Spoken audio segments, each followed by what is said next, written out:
السلام علیکم ورحمۃ اللہ وبرکاتہ۔ الحمد للہ رب العالمین والصلاة والسلام الاتمان الاکملان علی خیر خلق اللہ وعلی آلہ واصحابہ اجمعین، اما بعد۔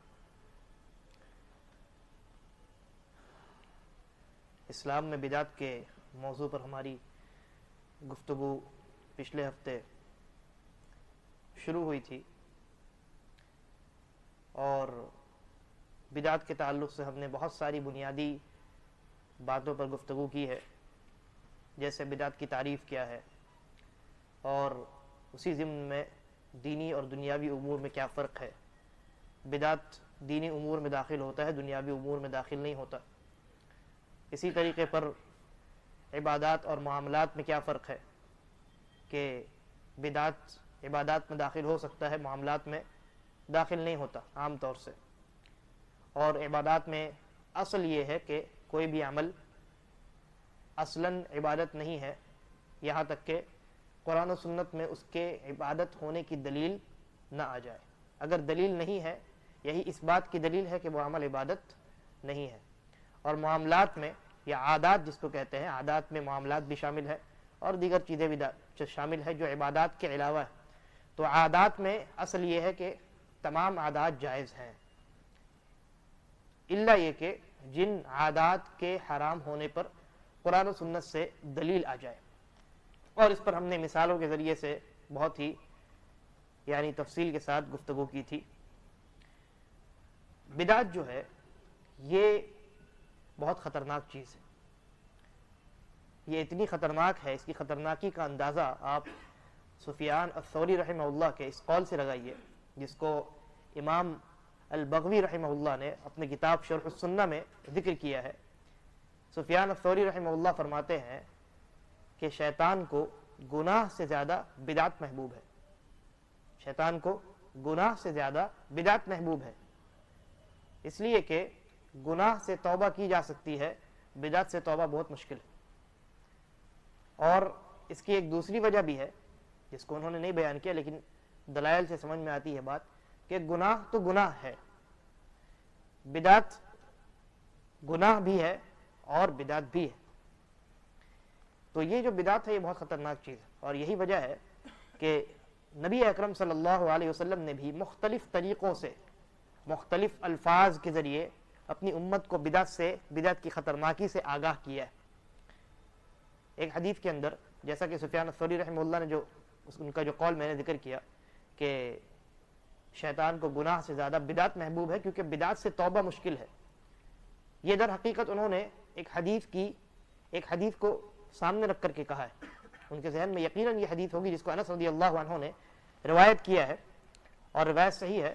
نبی اکرم صلی اللہ علیہ وسلم فرماتے ہیں ان اللہ حجب التوبہ عن صاحب کل بدعہ، اللہ تبارک و تعالی نے ہر بدعتی سے توبے کو روک دیا، توبہ کو چھپا دیا ہے، اور یہ روایت صحیح ہے۔ یعنی اس کا مطلب کیا ہے؟ شیخ الاسلام ابن تیمیہ رحمہ اللہ اس کا مطلب اور معنی بیان کرتے ہوئے فرماتے ہیں، لکھتے ہیں کہ اس کا معنی یہ ہے کہ انسان جب کوئی دوسرا گناہ کرتا ہے اس کو معلوم ہوتا ہے کہ میں یہ گناہ کر رہا ہوں، شراب پینا گناہ ہے، اس کو معلوم ہے نافرمانی کر رہا ہے، شہوت نفسانی کی اتباع میں وہ اللہ کی نافرمانی کر رہا ہے، وہ اس کو معلوم ہے، نماز ترک کرتا ہے، معلوم ہے نماز پڑھنا یہ واجب ہے، نماز ترک کرنا گناہ ہے، چوری کرتا ہے، زنا کرتا ہے، جھوٹ بولتا ہے، وعدہ خلافی کرتا ہے، خیانت کرتا ہے، جو کچھ ہے، ہر گناہ کے تعلق سے انسان کو معلوم ہے کہ میں گناہ میں ملوث ہوں، یہ گناہ ہے، تو اس کے توبہ کے چانسز ہیں، وہ معلوم ہے اس کو کہ یہ گناہ ہے، چنانچہ کبھی نہ کبھی ممکن ہے کہ وہ توبہ کی جانب راغب ہو جائے، ممکن ہے کسی درس میں بیٹھے کسی شیخ کی دیوانی قرآن و حدیث کے دلائل سنے، اس گناہ کے تعلق سے وعید جو قرآن و حدیث کے اندر آئی ہے وہ سنے، اور اس کا دل پگھل جائے، اللہ کی جانب وہ رجوع کر لے، توبہ کر لے، ممکن ہے۔ لیکن جہاں تک بدعت کا تعلق ہے تو بدعت کرنے والا انسان اپنے عمل کو دین تصور کرتا ہے، نیکی تصور کرتا ہے، ثواب کا کام تصور کرتا ہے، ہدایت تصور کرتا ہے، چنانچہ وہ جس عمل کو دین تصور کرے اس سے توبہ کیوں کرے، جس عمل کو وہ صحیح تصور کرے اس سے پیچھے کیوں ہٹے۔ لہذا یہ جو بدعت ہے بہت خطرناک ہے۔ ہاں، لیکن اس کا یہ مطلب نہیں ہے کہ بدعتی کو کبھی بدعتی کے لیے توبہ ممکن ہی نہیں، یہ اس کا مطلب نہیں ہے۔ اس کا مطلب یہ ہے کہ غالباً عام طور سے ایسا ہوتا ہے کہ بدعتی حضرات بہت کم ہی توبہ کرتے ہیں، لیکن بہت سارے ایسے بدعتی حضرات ہیں جن کو اللہ تبارک و تعالی جب چاہتا ہے تو بدعت کی توفیق عطا کرتا ہے، ان کے دل کو اللہ رب العالمین سنت کی جانب موڑ دیتا ہے، چنانچہ وہ بدعت کو چھوڑ دیتے ہیں اور سنت کی جانب راغب ہو جاتے ہیں۔ لیکن بدعت کی خطرناکیوں میں سے ایک بڑی خطرناکی یہ ہے کہ بدعت کرنے والے انسان کے متعلق توبے کے جو چانسز ہیں وہ عام گناہوں کے مرتکبین کے متعلق کی بنسبت کم ہوتے ہیں۔ گناہ کرنے والا انسان ممکن ہے بہت زیادہ چانسز ہے کبھی نہ کبھی کسی نہ کسی موڑ پہ وہ توبہ کر لے، لیکن بدعتی انسان کے لیے یہ مشکل ہے کہ وہ توبہ کرے۔ ہم ناممکن نہیں ہے لیکن مشکل ہے کہ وہ توبہ کرے۔ اس لیے بدعتی کو اس کی بدعت سے روکنے کے لیے سب سے پہلا جو اسٹیپ آپ کو لینا ہے وہ کیا ہے؟ اس کی بدعت کی اس کو یہ بتلائیے کہ آپ کا یہ عمل دین نہیں ہے، بدعت ہے۔ جب تک اسے یہ معلوم نہیں ہوگا کہ میرا یہ عمل دین نہیں ہے، بدعت ہے، تب تک وہ اس کو ترک کرنے والا نہیں۔ لہذا جب آپ بدعتی کو سمجھانے جائیں تو پہلا اسٹیپ کیا لیں گے؟ پہلا اسٹیپ یہ لیں گے کہ آپ اس کے سامنے یہ ثابت کریں گے کہ تمہارا یہ عمل بدعت ہے۔ پھر اس کے بعد بدعت کی سنگینی پر قرآن و حدیث میں جو دلائل ہیں اس کو اس کے سامنے رکھیں گے تاکہ اس کے دل میں خوف اور ڈر پیدا ہو اور وہ اپنے اس عمل کو جس کو وہ اچھا سمجھ رہا تھا بدعت تصور کرے، گناہ تصور کرے، گمراہی تصور کرے، پھر اس سے توبہ کرے۔ تو بدعت کی سب سے بڑی خطرناکی یہ ہے، پہلی خطرناکی یہ ہے کہ بدعت کرنے والے انسان کے حق میں توبہ کے چانسز بہت کم ہو جاتے ہیں۔ اور بدعتی جو ہوتا ہے یہ اللہ رب العالمین کی رحمت سے بہت دور ہوتا ہے، ملعون ہوتا ہے۔ ایک حدیث کے اندر جو متفق علیہ ہے، نبی اکرم صلی اللہ علیہ وسلم نے ارشاد فرمایا اس انسان کے تعلق سے جو مدینہ منورہ میں بدعت انجام دیتا ہے، کہا لعن اللہ من احدث فیہا، اللہ تبارک و تعالیٰ نے اس انسان پر لعنت فرمائی ہے جو مدینہ منورہ میں بدعت کو انجام دے یا کسی بدعتی کو پناہ دے۔ علماء نے لکھا ہے کہ یہاں بدعت کے تعلق سے یہ جو بات فرمائی گئی ہے یہ عام ہے، صرف مدینہ کے ساتھ خاص نہیں ہے، کوئی بھی کسی بھی قسم کی بدعت ہو تو بدعتی انسان اللہ کی رحمت سے بہت دور ہوتا ہے۔ اور بدعتی انسان جو ہوتا ہے اس کی سب سے بڑی بدنصیبی کہہ لیجئے وہ یہ ہوگی کہ قیامت کے دن جہاں مومنین اور مسلمین اور موحدین اور متبعین سنت نبی اکرم صلی اللہ علیہ وسلم کے پاس، آپ کے حوض کے پاس تشریف لے جائیں گے اور وہاں حوض کوثر سے وہ سیراب ہوں گے اور پھر اس کے بعد ان کو کبھی پیاس نہیں لگے گی۔ میدان محشر میں جو عالم ہوگا، جو گرمی ہوگی، جو شدت ہوگی، اس کی وجہ سے انسان کے اندر پیاس کی جو سختی ہو، پیاس کی جو شدت ہوگی، اس پانی کو پینے کے بعد حوض کوثر سے سیرابی کے بعد وہ ختم ہو جائے گی۔ تو یہ کسے حاصل ہوگا؟ وہ جو مسلمان تھا، موحد تھا، متبع سنت تھا۔ جہاں تک بات رہی بدعتی کی تو بدعتی اس دن سب سے بڑا بدنصیب انسان ہوگا۔ صحیح بخاری اور صحیح مسلم کی بہت لمبی روایت ہے جس کے اندر نبی اکرم صلی اللہ علیہ وسلم نے ارشاد فرمایا کہ میں حوض کوثر پہ ہوں گا اور دیکھوں گا کہ بہت سارے لوگ تشریف لا رہے ہیں میری جانب۔ ایسا ہوگا کہ فرشتے بیچ میں آ کر کے ان لوگوں کو روک دیں گے، میں کہوں گا کہ ارے یہ میری امت کے لوگ ہیں، اور بعض روایات کے اندر ہے کہ یہ میرے ساتھی ہیں، ساتھی سے مراد میری امت، ان کو آنے دو۔ تو فرشتے کہیں گے آپ کو نہیں معلوم آپ کے بعد ان لوگوں نے آپ کے دین کو کس طریقے سے بدل دیا تھا۔ یہاں یہ مسئلہ بھی ثابت ہوا کہ نبی اکرم صلی اللہ علیہ وسلم کو قیامت کے دن بھی علم غیب نہیں ہوگا، دنیا میں تو ہو ہی نہیں سکتا۔ جب قیامت کے دن جس کا پورا تعلق یعنی قیامت کا تعلق ہی غیبیات سے ہے، وہاں خود اللہ کے نبی صلی اللہ علیہ وسلم کو میدان محشر میں علم غیب نہیں ہوگا تو اس دنیا میں علم غیب کیسے ہو سکتا ہے؟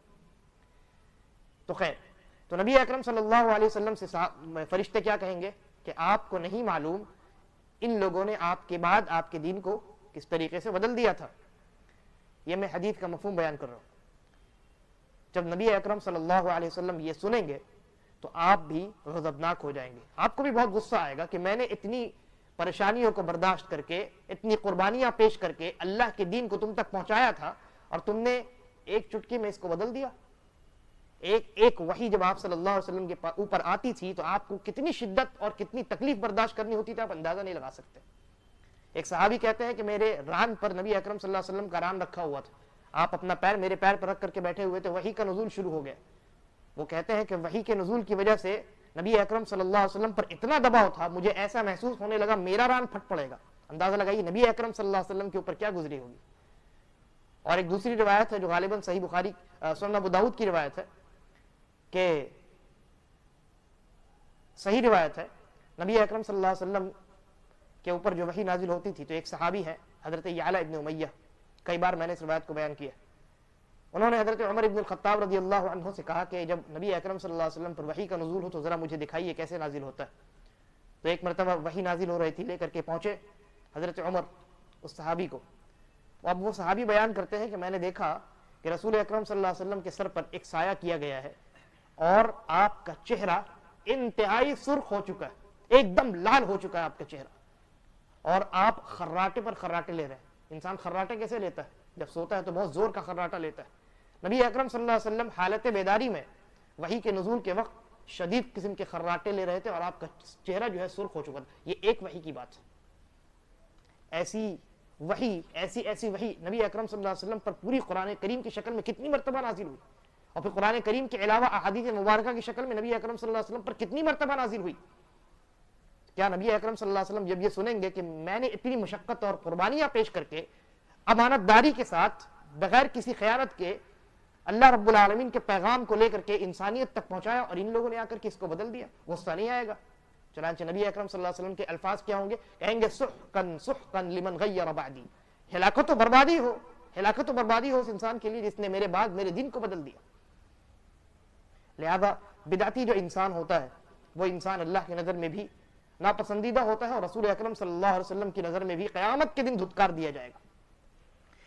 اور اسی طریقے پر وہ بدعتی جو بدعت کرنے کے ساتھ ساتھ اپنی بدعت کی جانب دعوت بھی دیتا ہے، یا اس کی بدعت کو دیکھ کر کے کسی دوسرے انسان نے بھی اگر اس بدعت کو اپنا لیا تو اس انسان کو، بدعت کرنے والے اور بدعت کی جانب دعوت دینے والے انسان کو اتنا ہی گناہ ہوگا جتنا اس بدعت کو جو دوسرے لوگ انجام دیں گے ان کو گناہ ہوگا.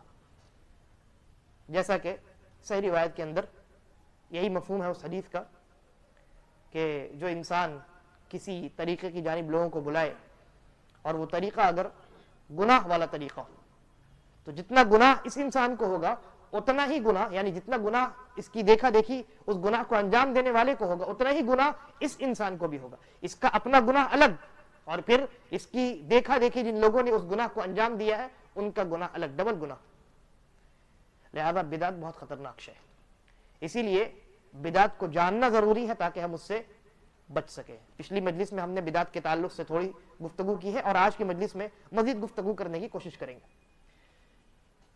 بنیادی طور پہ بدعت جو ہے اس کو امام شاطبی رحمہ اللہ نے اپنی کتاب الاعتصام میں، بہت ہی زبردست کتاب ہے، اس میں بدعت کو کئی اعتبارات سے تقسیم کیا ہے. تو ایک تقسیم ان کی جو بنیادی تقسیم ہے وہ یہ ہے کہ بدعت بنیادی طور پر دو حصوں میں منقسم ہوتی ہے. پہلی قسم ہے بدعت حقیقی اور دوسری قسم ہے بدعت اضافی. غور سے سننے کی بات. بدعت حقیقی کہتے ہیں وہ بدعت کہ جس کے اوپر قرآن و سنت میں، اجماع میں کوئی دلیل سرے سے موجود ہی نہ ہو. کوئی ایسا عمل ہو جس کی مشروعیت پر نہ قرآن میں دلیل ہو، نہ حدیث میں دلیل ہو، نہ اجماع میں دلیل ہو، کسی بھی اعتبار سے کوئی دلیل موجود نہ ہو، اسے ہم کہتے ہیں بدعت حقیقی. اس کی مثال رہبانیت، دین کو لے کر کے دنیا سے کٹ جانا اور الگ تھلگ ہو کر کے صرف اللہ کی عبادت میں مشغول ہو جانا. یہ ایک ایسی بدعت ہے جس کے اوپر، جس کے مشروع ہونے پر، جس کے جائز ہونے پر قرآن و سنت میں کوئی دلیل موجود نہیں. یا دوسرے الفاظ میں یہ کہہ سکتے ہیں کہ یہ عمل یعنی رہبانیت اختیار کرنا کسی بھی صورت میں، کسی بھی سچویشن میں جائز نہیں. کسی بھی صورت میں اور کسی بھی سچویشن میں شریعت نے اس کو جواز نہیں بخشا. اور اسی طریقے پر کوئی انسان کسی حلال چیز کو اللہ کے تقرب کی نیت سے حرام کر دے. مثلا اللہ رب العالمین نے شہد کو حلال قرار دیا، کوئی انسان اپنے اوپر شہد کو حرام قرار دے دے، اس لیے نہیں کہ ڈاکٹر نے اس کو منع کیا، وہ نیت کرے کہ میں شہد کو نہیں کھاؤں گا، ٹچ نہیں کروں گا، اللہ رب العالمین خوش ہوگا، اللہ کو راضی کرنے کے خیال سے، کے ارادے سے، تو اس کا یہ عمل ایسا ہے جس پر یا جس کے کسی بھی حصے پر شریعت کی جانب سے کسی بھی قسم کی کوئی بھی دلیل کہیں بھی موجود نہیں، تو یہ بدعت حقیقی ہے، ایک دم اوریجنل بدعت، ایک دم اوریجنل بدعت ہے، اس کو بدعت حقیقی کہتے ہیں۔ اور بدعت کی ایک دوسری قسم ہے جس کو بدعت اضافی کہتے ہیں، بدعت اضافی، یہ تقسیم سمجھنے کی ہے، بدعت اضافی اس کو کہتے ہیں۔ اس تقسیم کو نہیں سمجھنے کی وجہ سے ہمارے معاشرے میں مختلف طرح کی بدعت کا رواج ہو گیا، تو بدعت اضافی کہتے ہیں وہ بدعت جس کی اصل پر شریعت کی جانب سے دلیل موجود ہو، لیکن وہ عمل بدعت کسی اضافی چیز کی وجہ سے بن جائے۔ پھر سے کہتا ہوں، بدعت اضافی کس کو کہتے ہیں؟ وہ عمل جس کے اصل پر شریعت کی جانب سے دلیل موجود ہو، لیکن کسی اضافی چیز کی وجہ سے وہ عمل بدعت میں تبدیل ہو جائے۔ اس کی مثال، اور جتنی مثالیں ہیں وہ میری اپنی نہیں، ساری کی ساری مثالیں علماء نے بیان کی۔ مثال یہ ہے کہ 27ویں رجب کو، 27ویں رجب کی جو شب ہوتی ہے یا 15ویں شعبان کی جو شب ہوتی ہے، اس میں لوگ کیا کرتے ہیں؟ نمازیں ادا کرتے ہیں۔ 27ویں رجب کی جو شب ہوتی ہے اس میں ایک نماز ادا کی جاتی ہے صلاۃ الرغائب کے نام سے، ہے نا۔ 15ویں شعبان کی شب بھی لوگ عبادات میں گزارتے ہیں، قیام کرتے ہیں۔ یہ جو قیام ہے، اس قیام کے جواز پر، قیام کے جواز پر شریعت کی جانب سے دلیل موجود ہے یا نہیں؟ دلیل موجود ہے بھائی، نماز پڑھنا، راتوں میں اٹھ کر کے نماز پڑھنا، اس کے جواز پر شریعت میں بے شمار دلائل موجود ہے، قرآن میں موجود ہے، حدیث میں موجود ہے، بہت سارے دلائل موجود ہیں۔ تو قیام کرنا یا اسی طریقے پر 27ویں رجب کو روزہ رکھنا یا 15ویں شعبان کو روزہ رکھنا، روزہ رکھنے پر یا قیام کرنے پر شریعت میں دلیل موجود ہے یا نہیں ہے؟ موجود ہے، اس عمل کے اصل پر دلیل موجود ہے، اس کے جواز پر ہمیں دلیل ملتی ہے، لیکن وہ عمل بدعت بن جاتا ہے۔ کیوں؟ کسی اضافی چیز کی وجہ سے۔ وہ کون سی اضافی چیز ہے؟ وہ اضافی چیز اس مثال میں جو میں نے بیان کی ہے دو ہے۔ پہلی اضافی چیز ہے سبب۔ سبب، اللہ تبارک و تعالی نے 27ویں رجب کی شب کو یا 15ویں شعبان کی شب کو عبادت کا سبب نہیں بنایا۔ یہ نہیں کہا کہ جب 27ویں رجب ہو تو یہ عبادت کا سبب ہے، 15ویں شعبان کی شب ہو تو یہ عبادت کا سبب ہے، جب ایسا ہو تو عبادت کرو، نہیں کہا، شریعت نے نہیں کہا، یہ اپنی جانب سے لوگوں نے ایجاد کر لیا۔ ٹھیک ہے، تو اضافی شے کیا ہوئی یہاں پہ؟ پہلی چیز سبب۔ اللہ رب العالمین نے سبب کو یہاں پر 27ویں رجب کی شب اور 15ویں شعبان کی شب کو اللہ رب العالمین نے قیام کا سبب نہیں بنایا، انسان نے اپنے سے از خود اس کو انوینٹ کر لیا، چنانچہ اس وجہ سے وہ جو جائز عمل تھا وہ کیا ہو گیا؟ بدعت ہو گیا۔ یہ پہلی چیز۔ دوسری چیز وقت، 27ویں شب رجب کی یا 15ویں شعبان کی شب، ان دونوں اوقات کو کیا اللہ نے قیام کا وقت قرار دیا ہے؟ قیام کے لیے خاص کیا ہے؟ نہیں کیا ہے۔ ہم نے اضافی طور پہ اس کو اپنی جانب سے قیام کے لیے خاص کر لیا، چنانچہ ایک جائز عمل جو قیام تھا، نماز پڑھنا رات میں، یہ بدعت ہو جاتا ہے۔ کیوں؟ کیونکہ اس میں ہم نے اپنی جانب سے ایک وقت کو اس کے لیے خاص کر لیا ہے۔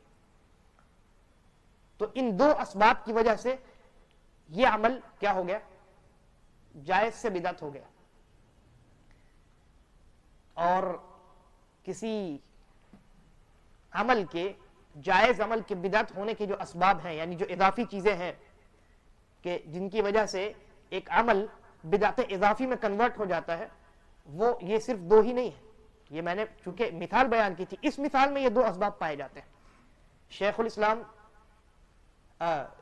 شیخ ابن عثیمین رحمہ اللہ نے اپنے ایک رسالے میں 6 ایسی چیزوں کا تذکرہ کیا ہے جن کی وجہ سے، جن کا خیال نہیں رکھنے کی وجہ سے انسان کا کوئی عمل جو جائز ہوتا ہے لیکن وہ ان 6 چیزوں کی وجہ سے بدعت اضافی میں کنورٹ ہو جاتا ہے. میں انشاءاللہ ان 6 چیزوں کو بیان کروں گا اور ایک ایک مثال آپ کے سامنے رکھتا جاؤں. سب سے پہلی چیز ہے سبب، جیسا کہ میں نے بیان کیا اور اس کی مثال میں نے بیان کر دی. 15ویں شعبان کی شب میں قیام کرنا، 27ویں رجب کے شب میں یا اس کے دن میں روزہ رکھنا. ان دونوں تاریخوں کو اللہ رب العالمین نے سبب نہیں بنایا عبادت کا. آپ اپنی جانب سے اگر اس کو سبب بناتے ہیں تو یہ بدعت ہے. اگر اللہ نے بنایا ہوتا کوئی حرج کی بات نہیں تھی، سنت ہوتی یہ چیز. اللہ نے نہیں بنایا، شریعت نے اس کو سبب قرار نہیں دیا اس عبادت کا، چنانچہ یہ اپنی جانب سے آپ نے ایجاد کر لیا، اسی کو بدعت اضافی کہتے ہیں. دوسری چیز ہے جنس یعنی قسم. مثال کے طور پہ جانور ذبح کرنا، قربانی کرنا. عید الاضحیٰ میں جو قربانی انسان کرتا ہے وہ قربانی مراد ہے. تو قربانی کرنا عید الاضحیٰ کے موقع پر، یہ اس کے جواز پر دلیل موجود ہے یا نہیں ہے؟ دلیل موجود ہے.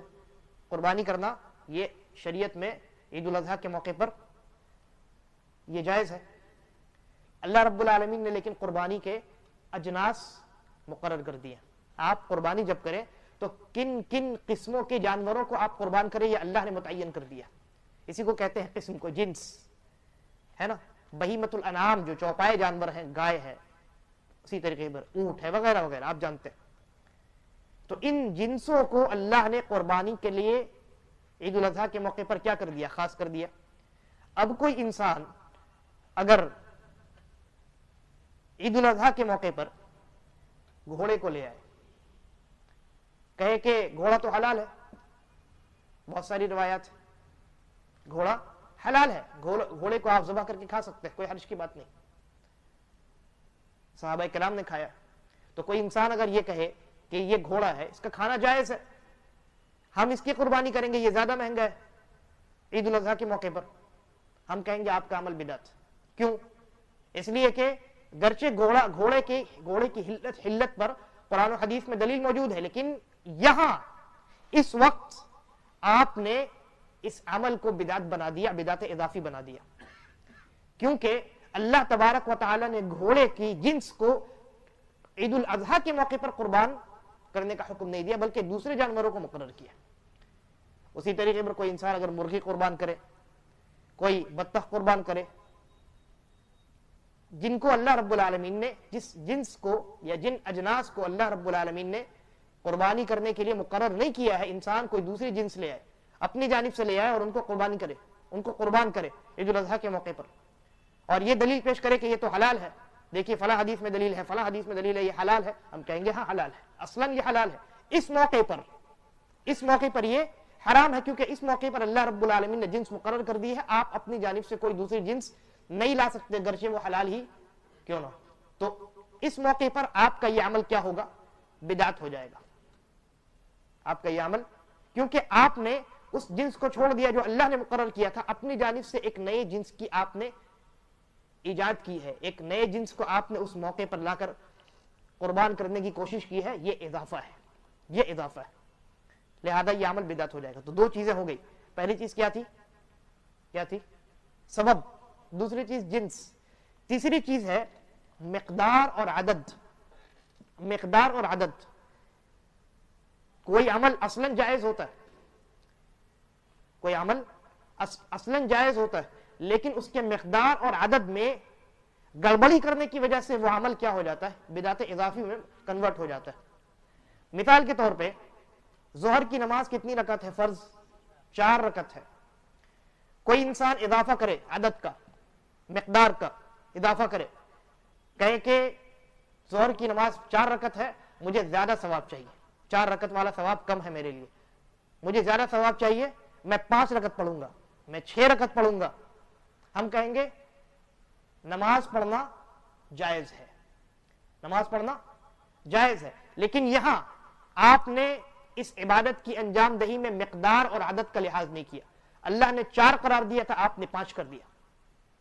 اور اس کی دوسری مثال، کوئی انسان، جیسا کہ حدیث کے اندر ہے، نبی اکرم صلی اللہ علیہ وسلم کی حدیث ہے، آپ نے فرمایا کہ افضل الذکر لا الہ الا اللہ، لا الہ الا اللہ کہنا یہ افضل ترین ذکر ہے.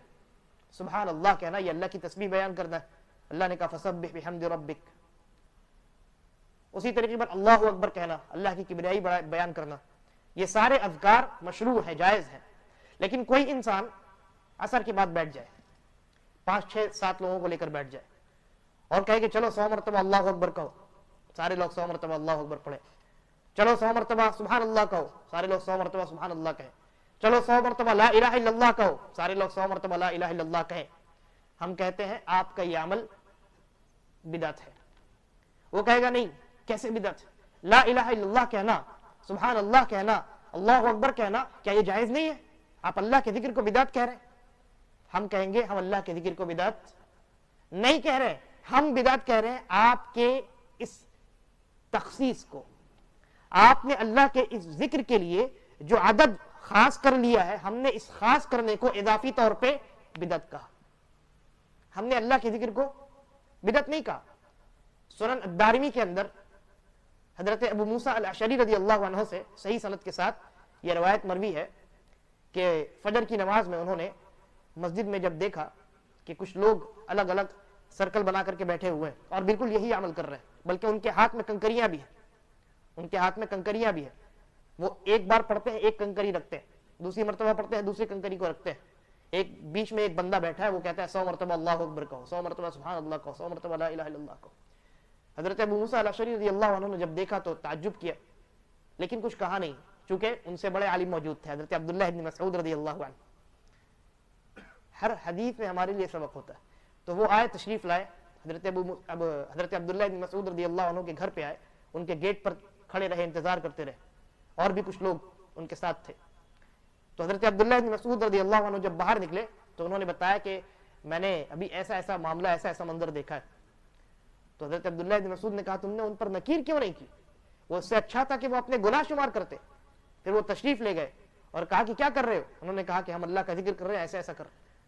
حضرت عبداللہ ابن مسعود رضی اللہ عنہ نے کہا کہ اس سے بہتر ہے کہ تم اپنے گناہ شمار کرو، اس پر تمہاری نیکیاں ضائع نہیں ہوں گی.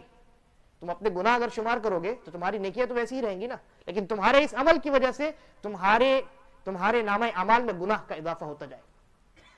کہا کہ کیا ہو گیا ہے لوگوں کو؟ ابھی نبی اکرم صلی اللہ علیہ وسلم کے گھر کے برتن بوسیدہ نہیں ہوئے، اگر ابھی آپ کے کفن کے کپڑے بوسیدہ نہیں ہوئے، ابھی برتن نہیں ٹوٹے، اور لوگوں نے اس طرح کے اعمال کو اختیار کر لیا. نکیر فرمائی. اور وہ جو لوگ تھے جو اس بدعت میں مبتلا تھے، ان لوگوں کو بعد میں دیکھا گیا کہ وہ خوارج میں تبدیل ہو گئے. چھوٹی بدعت سے ان کی شروعات ہوئی، بہت بڑے بدعتی بن گئے. بدعت کا معاملہ بالکل ایسا ہی، انسان جہاں بدعت میں پڑتا ہے آہستہ آہستہ اس کی بدعت میں اضافہ ہوتا چلا جاتا ہے، کیونکہ اس نے اپنے لیے شہوات کے اتباع کا ایک دروازہ کھول دیا. دلیل سے اس نے اپنے آپ کو آزاد کر لیا ہے، وہ اپنی مرضی کے مطابق وہ چلتا ہے، جو چیز اچھی لگتی ہے اس کے پیچھے چل پڑتا ہے. تو دیکھیے اس حدیث کے اندر حضرت عبداللہ بن مسعود رضی اللہ عنہ نے کتنی سخت نکیر فرمائی ہے ایسے لوگوں کے اوپر جنہوں نے اللہ کے ذکر کو خاص عدد کے ساتھ قید کر لیا تھا، مقید کر لیا تھا. تو کوئی انسان کہے کہ ہم اللہ کا ذکر کر رہے ہیں، اس میں کون سی برائی ہے، اس میں کون سی خراب بات ہے؟ ہم نے کہا کہ آپ اللہ کے ذکر کر رہے ہیں، اللہ کا ذکر کر رہے ہیں، اس پر کوئی برائی نہیں. برائی تو اس میں ہے کہ آپ نے اللہ کے ذکر کو ایک اپنی جانب سے ایک خاص عدد کے ساتھ مقید کر دیا. اصل برائی اس میں ہے. تو تیسری چیز ہے مقدار اور عدد. چوتھی چیز ہے کیفیت. کیفیت میں بھی مطابقت ہونی چاہیے شریعت سے. اگر کیفیت آپ اپنی جانب سے اضافہ کر رہے ہیں تو پھر وہ عمل گرچہ اصلاً جائز ہو، اس کیفیت کی وجہ سے کیا ہو جائے گا؟ بدعت اضافی میں تبدیل ہو جائے گا. اس کی مثال وضو نبی اکرم صلی اللہ علیہ وسلم نے کس طریقے سے سکھلایا. پہلے انسان ہاتھ دھوئے، ہے نا، پھر مضمضہ یعنی کلی کرے، استنشاق کرے، ناک کو صاف کرے، منہ دھوئے، دونوں ہاتھ دھوئے، سر کا مسح اور کان کا مسح کرے، پھر پیر دھوئے. یہ کیفیت ہے وضو کی. یہ کیفیت نبی اکرم صلی اللہ علیہ وسلم نے بتلائی. کوئی انسان الٹا وضو کرے، پہلے پیر دھوئے، اس کے بعد سر کا اور کان کا مسح کرے، اس کے بعد دونوں ہاتھ دھوئے، پھر منہ صاف کرے، منہ دھوئے اور کلی وغیرہ کرے، اور پھر اس کے بعد جا کر کے اپنے ہاتھ کو دھوئے، اور کہے کہ کیا فرق ہے، میں نے تو کوئی گناہ کا کام نہیں کیا. جن اعضاء کو اللہ کے نبی نے دھویا میں نے بھی انہی اعضاء کو دھویا، پھر میں گنہگار کیسے ہوا؟ کیا اعضاء کو دھونا جائز نہیں ہے؟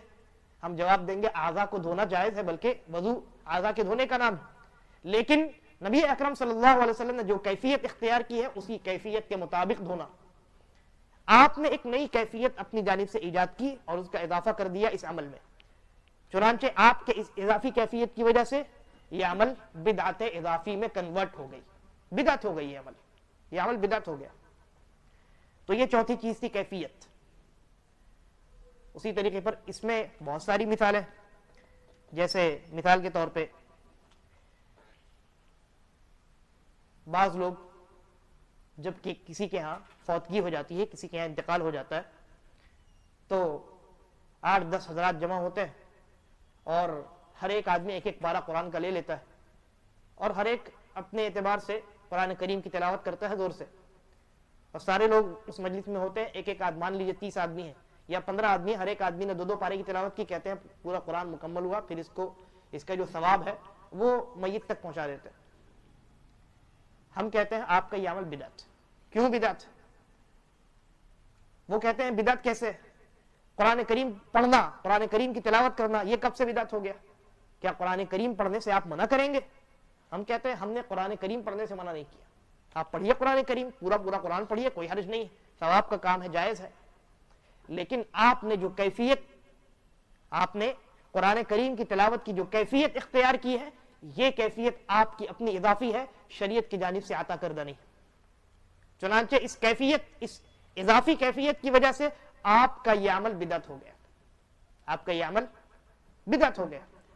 اسی طریقے پر پانچویں جو چیز ہے وہ ہے وقت، اور اس کی مثال بھی میں نے بیان کر دی ہے، اس کی دوسری مثال بھی علماء نے بیان کی ہے، جیسے مثال کے طور پہ کوئی آدمی رمضان میں قربانی کرے، قربانی کا وقت اللہ نے مقرر کیا ہے عید الاضحیٰ میں، یعنی وہ ذی الحجہ کے مہینے میں 10 تاریخ سے لے کر کے 13 تاریخ تک، لیکن کوئی آدمی رمضان میں قربانی کرے اور کہے کہ نہیں، رمضان یہ بہت فضیلت والا مہینہ ہے، اس میں میں قربانی کروں گا، زیادہ ثواب ملے گا، اور کہے کہ یہ میرا یہ عمل درست ہے کیونکہ قربانی کرنا جائز ہے، رمضان میں عبادت کرنا جائز ہے۔ آپ کون ہوتے ہیں منع کرنے والے؟ ہم کہتے ہیں قربانی کرنے کے جواز پر ہم نے کوئی گفتگو نہیں کی، قربانی کرنا جائز ہے، اور نہ ہی ہم نے یہ کہا کہ رمضان میں عبادت نہ کیجیے، آپ عبادت بھی کیجیے، لیکن جو وقت اللہ نے جس عبادت کا مقرر کیا ہے اس عبادت کو اسی وقت پہ انجام دیجیے۔ قربانی کرنے کا وقت اللہ رب العالمین نے کب مقرر کیا ہے؟ ذی الحجہ کے مہینے میں 10 سے لے کر کے 13 تاریخ کے درمیان، آپ اس کو اپنی جانب سے رمضان میں نہیں لا سکتے، یا کسی بھی عبادت کو آپ کسی وقت کے ساتھ خاص نہیں کر سکتے، کسی بھی عبادت کو کسی وقت کے ساتھ خاص نہیں کر سکتے۔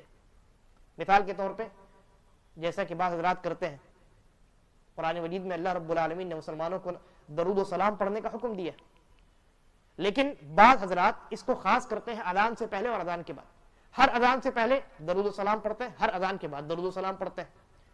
ہم کہتے ہیں کہ آپ کا یہ عمل درست نہیں ہے، وہ کہتے ہیں درود و سلام پڑھنے سے منع کرتے ہو، نبی سے محبت نہیں ہے، گستاخ ہو۔ ہم نے کہا کہ ہم نے درود و سلام پڑھنے سے منع نہیں کیا، آپ شوق سے پڑھیے درود و سلام، بلکہ آپ نہیں پڑھیے گا تو آپ کی نماز نہیں ہوگی۔ دن میں آپ، جیسا کہ حدیث ہے نبی اکرم صلی اللہ علیہ وسلم کی صحیح روایت ہے کہ صبح میں 10 مرتبہ آپ درود و سلام پڑھیے، شام میں 10 مرتبہ درود و سلام پڑھیے، جمعہ کے دن بکثرت درود و سلام کا اہتمام کیجیے۔ لیکن آپ نے جو اپنی جانب سے یہ وقت اس درود و سلام کے لیے خاص کر لیا ہے، اذان سے پہلے اور اذان کے بعد، یہ آپ کی تخصیص اضافی ہے، آپ کے اپنے پاکٹ کی یہ تخصیص ہے، شریعت نے یہ تخصیص عطا نہیں کی، لہذا اس اعتبار سے آپ کا یہ عمل بدعت اضافی ہے، درود و سلام پڑھنا بدعت نہیں ہے۔ آپ کا اس وقت کے ساتھ درود و سلام کو خاص کرنا یہ کیا ہے؟ یہ بدعت۔ اور چھٹی چیز ہے اور آخری چیز ہے مکان، جگہ۔ کسی عبادت کو کسی جگہ کے ساتھ خاص کر دیا جائے، یا تو اللہ نے اس عبادت کے لیے کوئی خاص جگہ مقرر کی ہے، اس سے اس عبادت کو ہٹا کر کے کسی دوسری جگہ لے آیا جائے، جیسے مثال کے طور پہ اعتکاف۔ اس بات پر کوئی اختلاف نہیں ہے کہ اعتکاف مردوں کے لیے مسجد میں کرنا ہے، ہاں عورتوں کے لیے بعض لوگ اجازت دیتے ہیں، جیسا کہ حنفیہ میں بعض علماء ہیں جو کہتے ہیں کہ عورت جو ہے اپنے گھر کے کسی کمرے میں جہاں وہ نماز پڑھتی ہے وہ اعتکاف کر سکتی ہے، لیکن راجح قول کے مطابق وہ بھی قول درست نہیں، تو اس کو چھوڑ دیجیے، عورت کا مسئلہ، ہم مرد پر بات کرتے ہیں۔ مرد کے لیے اللہ رب العالمین نے اعتکاف کی جگہ نبی اکرم صلی اللہ علیہ وسلم نے مسجد بنائی۔ کوئی انسان اپنے آفس میں اعتکاف کرے، کوئی انسان اپنے گھر میں اعتکاف کرے، ہم کہیں گے اعتکاف کرنا درست ہے، لیکن آپ نے جو جگہ اس کے لیے منتخب کی ہے وہ جگہ شریعت کے مقرر کردہ جگہ سے ٹکراتی ہے۔ شریعت نے مسجد میں اعتکاف کرنے کا حکم دیا، آپ نے وہ جگہ تبدیل کر دی اپنی جانب سے، لہذا آپ کا یہ عمل بدعت اضافی ہے۔ یا کسی ایسی جس کے لیے کوئی جگہ مقرر نہیں، اس عبادت کو جس کے لیے کوئی جگہ مقرر نہیں ہے اس کے لیے کوئی خاص جگہ مقرر کر دینا، یہ بھی بدعت، یہ بھی بدعت۔ مثال کے طور پہ کوئی انسان قرآن کریم پڑھنے کے لیے کہیں بھی قرآن کریم پڑھ سکتا ہے، تلاوت کر سکتا ہے، لیکن وہ ایک خاص جگہ خریدے اور کہے کہ میں اس جگہ قرآن کریم کی میں نے اس جگہ قرآن کریم کی تلاوت کے لیے رکھا ہے تاکہ زیادہ ثواب ہو، جہاں تہاں قرآن مجید پڑھوں گا تو ممکن ہے کہ کم ثواب ہو، اس جگہ کو میں نے خاص کیا ہے، یہاں میں بیٹھوں گا، یہاں قرآن کریم پڑھوں گا۔ ہم کہتے ہیں یہ تخصیص اگر آپ نے اپنی سہولت کی وجہ سے نہیں کی ہے، دین سمجھ کر کے کی ہے، تو پھر یہ تخصیص کیا ہو جائے گی؟ بدعت۔ تو یہ 6 چیزیں ہیں، کسی بھی عمل کو انجام دینے میں ان 6 چیزوں کا ثبوت قرآن و حدیث سے ملنا چاہیے۔ اگر نہیں ملتا ہے، آپ نے ان 6 چیزوں کو کسی جائز عمل کے ساتھ اپنی جانب سے اضافی طور پہ خاص کر دیا، تو وہ عمل گرچہ اصلاً جائز ہو، لیکن ان 6 چیزوں کے اضافے کی وجہ سے وہ عمل بدعت اضافی میں کنورٹ ہو جاتا ہے۔ تو یہ ایک تقسیم تھی بدعت کی، بنیادی طور پہ بدعت حقیقی اور بدعت اضافی۔ اب جو لوگ اس تقسیم کو نہیں سمجھتے ہیں وہ دیکھیے بے شمار کی معاشرے میں مختلف قسم کی بدعتوں میں ملوث ہوتے ہیں، اور وہ یہ سمجھتے ہیں کہ نہیں یہ تو جائز ہے۔ اب ان کو کون سمجھانے جائے کہ آپ کا یہ عمل گرچہ اصلاً جائز ہے، لیکن آپ نے جو اضافی طور پہ ان چیزوں کا اہتمام کیا ہے، اس کی وجہ سے آپ کا یہ عمل بھی بدعت ہو گیا۔ تو دین اور تشریع میں جیسا کہ میں نے کہا تھا، عبادات میں اصل کیا ہے؟ عبادات میں اصل منع ہے، عبادت کی کیفیات میں بھی اصل منع ہے۔ اور اسی طریقے پر بدعت کی ایک دوسری تقسیم بھی کی جاتی ہے درجات کے اعتبار سے، ایک بدعت مکفرہ ہے، ایک بدعت مفسقہ ہے۔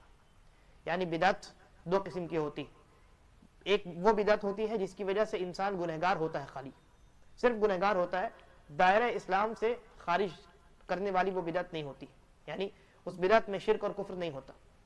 اور ایک بدعت ایسی ہوتی ہے جو اس لیول کے ہوتی ہے کہ انسان اس کی وجہ سے اسلام سے خارج ہو جائے، تو اسے ہم کہتے ہیں بدعت مکفرہ۔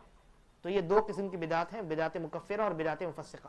ظاہر سی بات ہے بدعت مکفرہ جو ہے یہ زیادہ خطرناک ہے، اور بدعت مفسقہ جو ہے یہ بدعت مکفرہ کی بالمقابل کم خطرناک ہے، لیکن ہے دونوں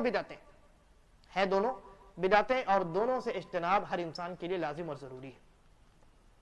اور یہ جو بدعت ہے یہ انسان کے قول میں بھی داخل ہوتا ہے، انسان کے اعمال میں بھی داخل ہوتا ہے، اور انسان کے اعتقاد میں بھی داخل ہوتا ہے۔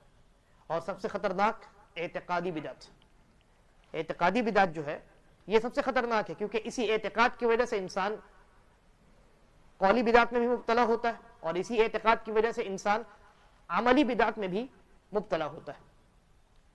مثال کے طور پہ نبی اکرم صلی اللہ علیہ وسلم کے متعلق کسی کا اعتقاد یہ ہو کہ آپ مختار کل ہیں، یہ اعتقادی بدعت اور یہ بدعت مکفرہ ہے۔ تو اس اعتقادی بدعت کی وجہ سے وہ قولی بدعت میں مبتلا ہوگا، وہ زبان سے کہے گا کہ نبی اکرم صلی اللہ علیہ وسلم کو ہر چیز کا علم ہے، آپ پوری کائنات کے جاننے والے۔ پھر وہ عملی بدعت کا بھی مرتکب ہوگا، نبی اکرم صلی اللہ علیہ وسلم کو پکارے گا اور آپ کی قبر پہ جا کر کے شرکیہ اور بدعیہ اور کفریہ اعمال کو انجام دے گا۔ چنانچہ سب سے خطرناک بدعت کون سی ہے؟ بدعت جو اعتقادی بدعت جو ہے یہ بہت خطرناک ہے۔ لیکن بالعموم عبادت کے ہر طریقے میں بدعت کا دخول ہو سکتا ہے، چاہے وہ قولی عبادت ہو، عملی عبادت ہو یا اعتقادی عبادت ہو، ہر سیکٹر میں یہ جو بدعت ہے یہ داخل ہو سکتے ہیں۔ لہذا انسان کو اپنے ہر عمل پر قدم پھونک پھونک کر رکھنا چاہیے، پوچھنا چاہیے۔ عبادت کا جہاں مسئلہ ہو آپ سوال کیجیے، پوچھئے کہ یہ عمل میرا اگرچہ آپ کو دیکھنے میں بہت اچھا لگے، انشاءاللہ اگلی نشست میں ہم بدعت کی جو ایک تقسیم باطل طریقے سے کی جاتی ہے کہ ایک بدعت اچھی ہوتی ہے ایک بدعت بری ہوتی ہے اور اس پر دلیل بھی پیش کی جاتی ہے, اور دلیل میں بعض ایسے دلائل ہیں جو ہے تو صحیح دلائل صحیح ہیں لیکن اس سے استدلال غلط ہے. جیسا کہ ایک روایت پیش کرتے ہیں کہ جس کو مسلمانوں نے اچھا سمجھا وہ اللہ کے نزدیک بھی حسن, وہ اللہ کے نزدیک بھی اچھی چیز ہے. یہ روایت صحیح ہے لیکن اس سے استدلال غلط ہے. ابھی میں پرسوں ترسوں ہی ایک ویڈیو دیکھ رہا تھا, ایک صاحب اسی روایت کی بنیاد پر جشن عید میلاد النبی کو جائز قرار دے رہے تھے. تو یہ روایت صحیح ہے لیکن استدلال ان کا کیا ہے؟ باطل استدلال ہے. اور باطل استدلال اس لیے ہے کیونکہ انہوں نے قرآن و حدیث کے فہم میں سلف امت کو چھوڑ دیا, اپنی جانب سے انہوں نے یہ تعویلات اور یہ تفسیر اور یہ تشریح پیش کی. لہذا انشاءاللہ اگلی نشست میں ہم تفصیل کے ساتھ بدعت کی جو باطل تقسیم ہے, بدعت سیئہ اور بدعت حسنہ, اس کے بطلان پر گفتگو کریں گے. اور انشاءاللہ صحابہ سے لے کر کے موجودہ زمانے تک جو بڑے بڑے علماء ہیں, پائے کے علماء ہیں, ان کا قول ہم آپ کے سامنے رکھیں گے کہ ان میں سے ہر ایک نے بدعت کی اس باطل تقسیم پر رد کیا ہے, چاہے وہ مذہب حنفی سے تعلق رکھتے ہو, مذہب شافعی سے تعلق رکھتے ہو یا کسی سے بھی. اللہ تبارک و تعالی ہم تمام کو بدعت اور اس کی خطرناکیوں سے بچا کر کے رکھے, اور جب ہمارا خاتمہ ہو تو ایمان و اسلام اور سنت پر خاتمہ ہو. آمین. واللہ اعلم وصلی اللہ علی نبینا وسلم. والسلام علیکم ورحمۃ اللہ وبرکاتہ.